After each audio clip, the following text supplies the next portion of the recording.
Good morning. I am treating myself today because normally I'm up really early doing breakfast for everybody and stuff, and today, because it's Saturday, my husband's got up to do breakfast, and so he's making pastries for everyone downstairs, and I am in bed watching Morgan Long's latest vlog, which is such a treat, and I have the cat on my lap, and what a lovely start to a Saturday.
I've been completely rubbish at filming today. We went to swimming, and then this afternoon I edited and uploaded my last vlog, and then we played a board game. It's just gone really quickly, but it's been a really nice day. So Sam's at the football. So the plan is me and the kids are going to watch this classic Christmas film whilst we have tea on the sofa. So a little treat, so that'll be nice. And then I guess Sam and I will probably watch Strictly. I'm not sure. Anyhow, toodaloo.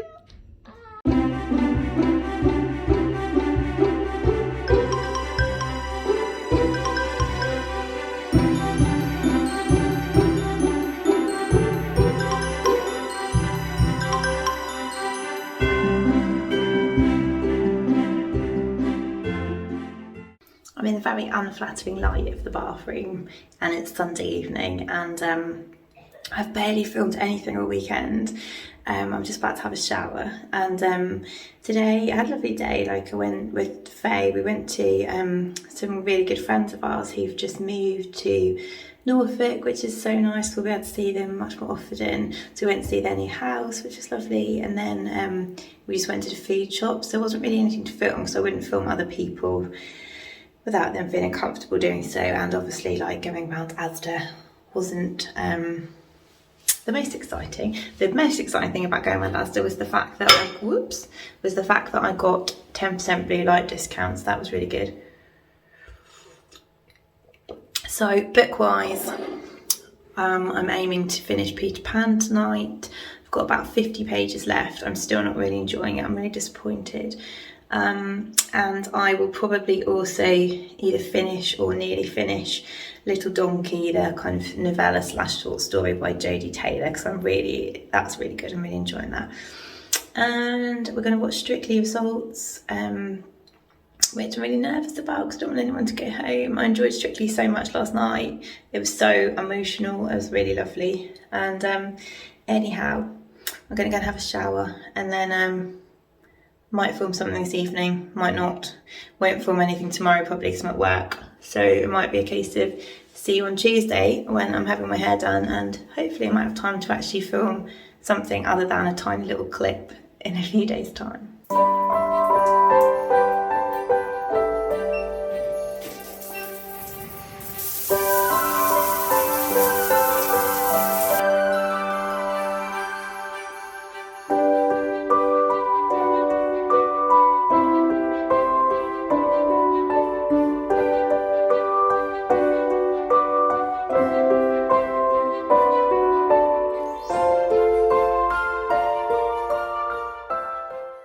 So I had my hair done, which you probably can't see that well because I've got my coat on, but really happy with my hair.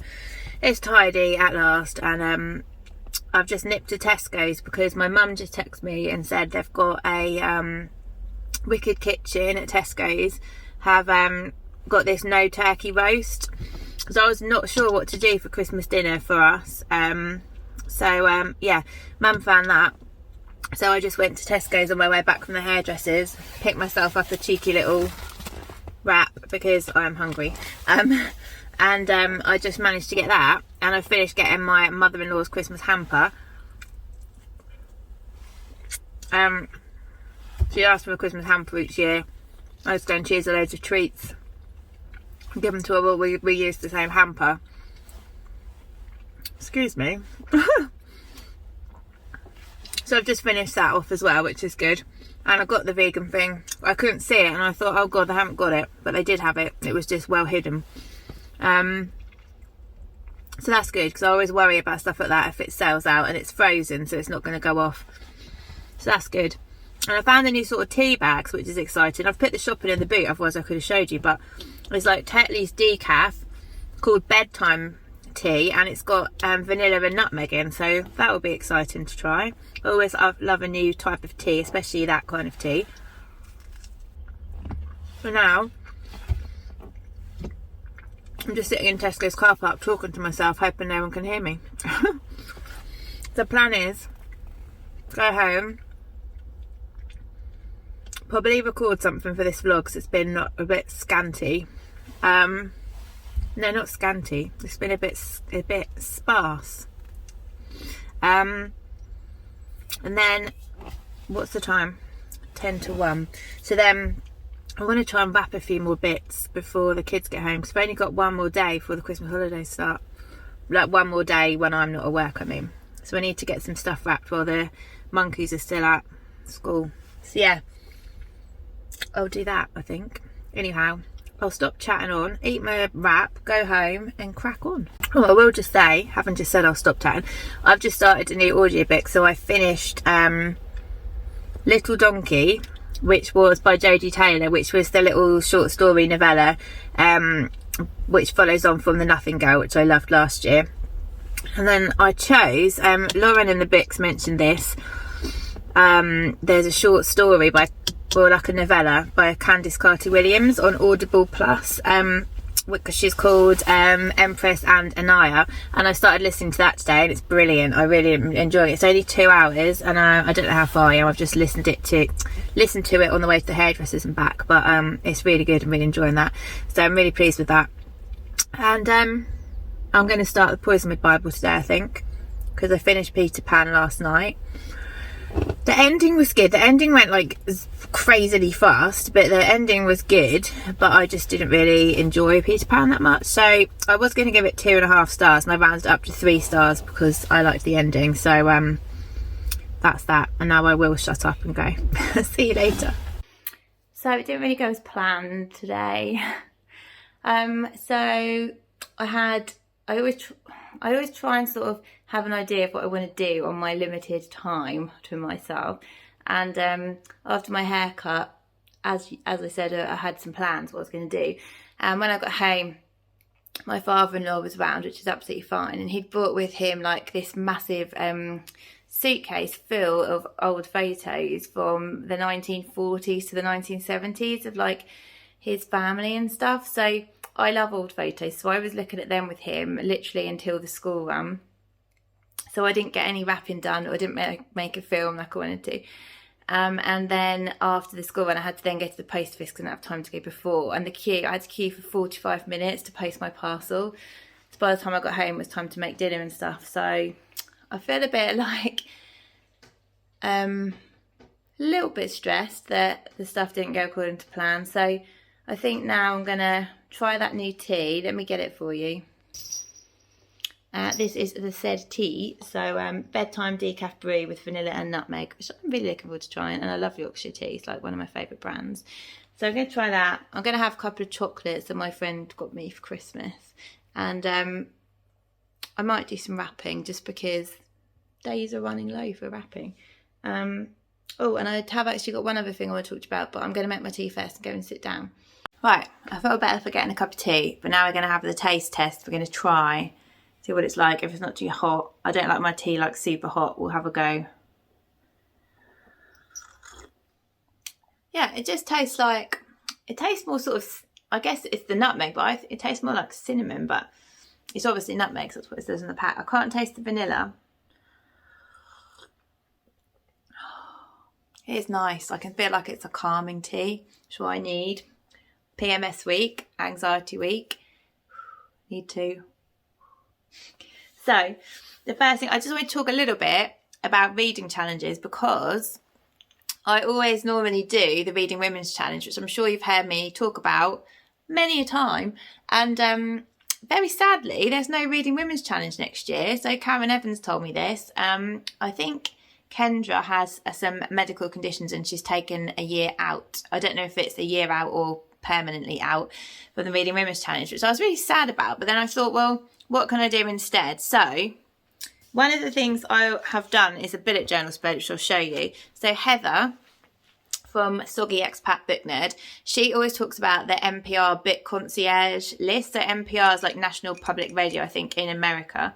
And they do like a massive book recommendation list every year. And you can sort of filter what you're looking for on the list as well. And what I thought I'd do is, they started it in 2013. I went back to 2013 and looked at all the lists from then until now and wrote down all the books that I already had on my TBR that were on the list. So I've done this spread in my bullet journal. So it kind of is supposed to look like little post-it notes. I think there's 44 books that I haven't read that are on my TBR. And so I'm just going to colour each one in when I've read them. So I thought that would be a nice thing to do because it will help me read my backlist. And it's not something that I'm going to like hold myself to. I absolutely have to read all of these books this year because obviously 44 is quite a lot. But yeah, I thought that would be a nice thing to do and encourage me to read my backlist. And then Karen also told me about this challenge called the Read Harder Challenge, which I think is by, what are they called? Can't think. Gone. Anyway, they've made a Read Harder Challenge for 2022, and there are 24 prompts on here. And this is quite similar to the Reading Women's Challenge, but obviously this doesn't have to be women. So I thought I'd just read the prompts out. And then at another point in time, I'll do a TBR video. So the first prompt is read a biography of an author you admire. Read a book set in a bookstore. Definitely a good one. Read any book from the Women's Prize shortlist, long list, winner list. That's fine. I'll definitely have those on my TBR anyway. Read a book in any genre by a POC author that's about joy and not trauma. So yeah, I can definitely think of options for that one. Read an anthology featuring diverse voices. Number 6, read a non-fiction YA comic. That one I'm going to need some help with. I think there's a Goodreads group, and I'll be able to look on there for some suggestions because I can't think of anything for that without looking. Read a romance where at least one of the protagonists is over 40. Read a classic written by a person of colour. Read a book that's been on your TBR the longest. So that, I actually don't know what that is, but I'd be interested to know now that I've done my big unhaul. Read a political thriller by a marginalised author, BIPOC or LGBTQIA+. Read a book with an asexual or a romantic main character. So I know I've got that. I've got Loveless by Alice Oseman on my TBR, so I know that would fit for that prompt. Read an entire poetry collection. Read an adventure story by a BIPOC author. Read a book whose movie or TV adaptation you've seen but haven't read the book. I love ones about adaptations. Read a new to you literary magazine. Oh, that's exciting because Jen Campbell talks about literary magazines a lot, and I definitely can find some recommendations from her. Read a book recommended by a friend with different reading tastes. Ooh, I reckon book group could count for that one because we've got different reading tastes. Read a memoir. Read a memoir written by someone who is trans or non-binary. Read a best something writing of the year book for a topic and year of your choice. Read a horror novel by a BIPOC author. Read an award-winning book from the year you were born. Read a queer retelling of a classic of the canon fairy tale, folklore or myth.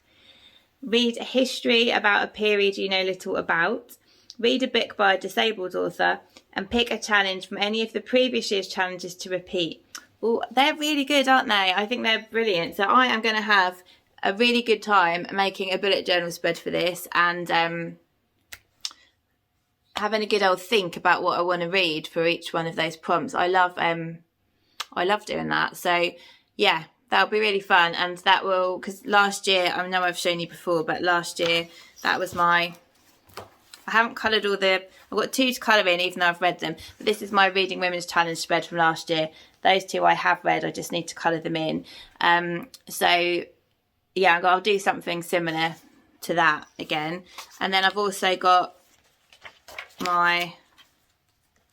this is so much stuff here. So this was the thing I made last year for my favourite booktubers' favourite books of the year. And I haven't read all of them. I wanted to read them all this year. I've read some of them, but I can still colour them in when I've read them all. And then I'm going to do that again this year as well, because I just love keeping note of my favourite booktubers' favourites. And then I've also got like an ongoing project of like my spreadsheet I made, which is a few pages long, of all the Oprah book club choices ever. Whoops. So I've got plenty to be getting on with in terms of reading challenges. So I just thought I'd share that. And I started the Poisonwood Bible while I was in the queue for the post office. So I read the first chapter, which is good so far. So I think I'm just going to I think my stress levels will probably go down a bit if I do a bit of rapping and then maybe play some Animal Crossing or do a bit more reading. But anyway, I'll probably sign out now for today because you've heard me talk on for long enough now. And I'm going to enjoy the rest of my tea, and I'll speak to you all probably not tomorrow because it's a work day and I'm on call. So probably on Thursday. Bye-bye. Just finished work. It's Thursday. It's the start of the weekend, so that's good. And my friend's coming around really soon, but I just thought I'd sneak in a quick haul before I finish up this vlog, because I don't really feel like I've had anything much to show you or do or anything this week. I haven't really done anything apart from go to work and have my hair done. So these are the books. I got most of these in November because I haven't done a November haul, and the books I've got in December I've already showed you as part of last week's vlog. And I've missed out the ones that I've already shown you in November as well. So this is just the rest of them. I met my friend for lunch and we went round some bookshops, and I picked up this one. And this is called How to Do Nothing, Resisting the Attention Economy by Jenny Odell. So this is obviously like a non-fiction book, and I love slow living, but sometimes my brain spins out of control a little bit, and I thought this book might be helpful for me for this reason. So she is an artist and writer who teaches at Stanford University, and it's got the chapters: The Case for Nothing, The Impossibility of Retreat, Anatomy of a Refusal, Exercises in Attention, Ecology of Strangers, and Restoring the Ground for Thought. And it just looked really interesting, and I just feel like we're so attention is so short these days because we're constantly bombarded by so much that anything about sort of doing nothing is good by me. And look at the cover, it's just beautiful. So that's the first one. The second one I got is also a non-fiction, which is a present that my lovely friend got for me for my birthday, and this is The Lunar Living Journal by Kirsty Gallagher, a guided moon journal to help you find joy, clarity and purpose. So as it says on the tin, this is a journal. So it says, best-selling author and moon mentor Kirsty Gallagher has written a beautiful interactive journal which will inspire you to slow down and check in with yourself. Journaling in alignment with the moon cycles will help you to discover your inner world using your emotions as signposts for what in your life needs your attention. Write down your thoughts, goals, intentions and worries is a powerful and therapeutic practice which will bring you comfort and clarity whatever you may be going through. And it tells you that the first part of the book is about how to begin your journey and rituals and stuff like that. And then part 2 is the practical part of the book with prompts. So this is cool because I really like to know more about astrology and stuff. And it's got different bits about the moon and different star signs and different things like that. And it's got lots of prompts and things in there to write. So that's a really nice gift. The next book I got, actually it's another non-fiction. Maybe I should do all the non-fiction first. Should we do that? is by Mark Thomas. Mark Thomas is probably the most frequently mentioned author on this channel. But I went to see Mark Thomas's latest stand-up show and bought his book, because I always buy the book afterwards. This one is called 50 Things About Us, What We Really Need to Know About Britain. It's money, history, songs, gongs, wigs, unicorns, guns, bungs, sods of soil and witch fuckers by Mark Thomas. So yeah, so this is all about the British Empire and deceptions around the living links between empire, slavery, money and power. So basically reminding us of our horrendous history and how we got what we have. And Mark just writes in a very informative way, but also very funny and very easy to read, which is brilliant in my book. So I'm looking forward to that. The next two I was gifted because when we had our book club at my house, people bought books that they wanted to do a swap with, and I picked up two of them. So the first one is one that I heard Mercedes talk about lots of times, and then I think I heard Lauren talk about it lots of times, and so I recognised it as soon as I saw it, and it is Turning the Tide on Plastic by Lucy Siegel. And it just one shocking statistic on the back. 8 million tonnes of plastic enter the sea every year, enough to circle the world 4 times. It's estimated that as many as 51 trillion tiny pieces of plastic litter the world's oceans. And without big action, by 2050, there will be more plastic than fish in the seas. That's horrible, isn't it? And so basically it's giving us strategies on how to practically reduce plastic. So that's always good in my book. So that was the last non-fiction. Let's do the fiction. So the first one is one I also picked up at the book club, and it's about a doctor, which made me just obviously want to read it. And I love the cover. Look at this cover. How cool is that? So it's called Quite Contrary by Susanna Dunn, and it was written in 1991. So this says, it's a very short blurb. Sorry, I'm reading lots of blurbs, but you know. Elizabeth, a young overworked hospital doctor, gets a phone call from her father late on a Friday night telling her that her mother is dangerously ill. Over the weekend that follows, Elizabeth, on duty as ever and confronting the barely controlled chaos of a busy casualty ward, finds moments to reminisce about her childhood, its joys and its miseries. Past and present are interwoven into a series of vivid tableaux, drawing the reader into an intimate understanding of Elizabeth's life as a whole. So yeah, that really appeals. So it's like, I'll probably remember, you know, those kind of days, and yeah, anything to do with like the jobs that I've done for such a long time is interesting to me. And it's like balancing work and family and all that stuff. I'm sure I'll be able to relate to this. So yes, that one I'm looking forward to, definitely. And then I bought this book because, first of all, it's being made into a film, and I thought it would be cool to read it first. And I keep hearing cool things about it. And this is Leave the World Behind by Riemann Alarm. So I understand that like a couple go to an Airbnb, and they are staying in the Airbnb, and there's a power cut, and it's like a really big power cut. I think like a lot of place is without power, and then this couple turn up and say, this is our place, like because there's a power cut, we need to come back and live here again. And the couple who are staying there don't know if they're actually the owners or anything. So I think it's like a thriller, and yeah, resonant and terrifying and utterly gripping, apparently. So that is my little haul to wrap up. The ones, like I say, the ones I got in December I've already talked about, so I'm not going to talk about them again. So I'm not doing too badly with hauls, you know, still get my TBR still lower than it was by quite some way, which is good. Anyway, I think I'm going to wrap this vlog up here, because I'm, you know, all I've got left to do, like my friends pop around, but I won't film my friends, that's kind of rude. The school run, the usual after school stuff. If I have anything particularly exciting to film tonight, then I'll show you. But yeah, I'm going to wrap up here and start a new vlog tomorrow. And yeah, 2.5 days left of work till Christmas holiday, so that's good. Anyway, I hope you all are having a lovely week, and I'll speak to you soon. Bye.